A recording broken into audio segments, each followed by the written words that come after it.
Okay, so I'm pretty much making this video here to introduce a little bit about myself and why I think I would be a good math teacher. One thing that's always been a really big hobby of mine has always been producing electronic music. I do this a lot of times using digital workstations from computers, and I feel that this really helps me, at least in terms of teaching math, because making music requires a lot of organization and setting things up right, much like algebra would, and I feel I have that advantage, as well as when using synthesizers you deal with a lot of waves and different sounds and messing with algorithms, and I feel that that would help me in terms of math as well.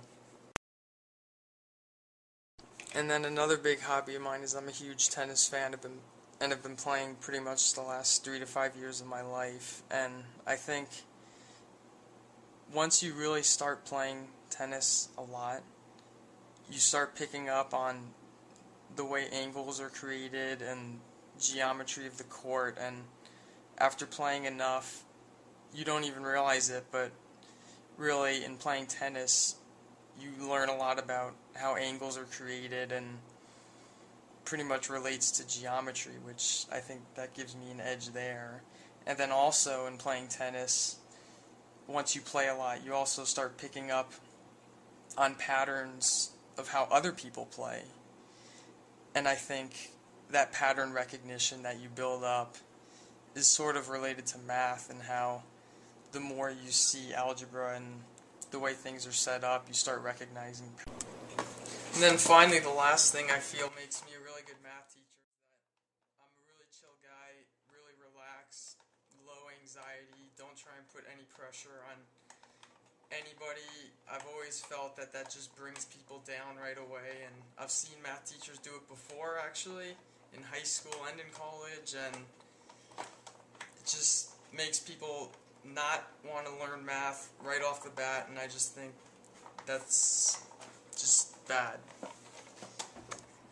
A math teacher to me would be a math teacher who helps you, who pushes you to understand the question but doesn't give you the answer.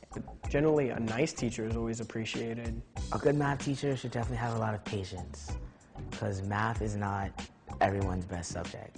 So one of the really big things that I work on in my classroom is building confidence, and really getting them to understand what mathematics is and how math can be both a beautiful, exciting, frustrating thing. I think what makes a really good math teacher is that he can explain the material that's been taught. Like with Alan, I can talk to Alan like if he's a regular person.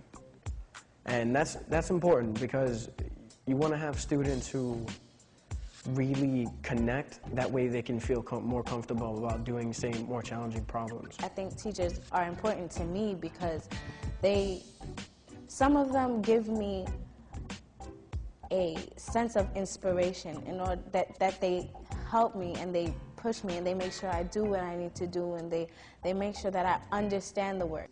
Teaching is such an unpredictable thing, but if you love it and you think that it's something that you'll enjoy, you've got to give it a try, because there's really nothing else that's like it.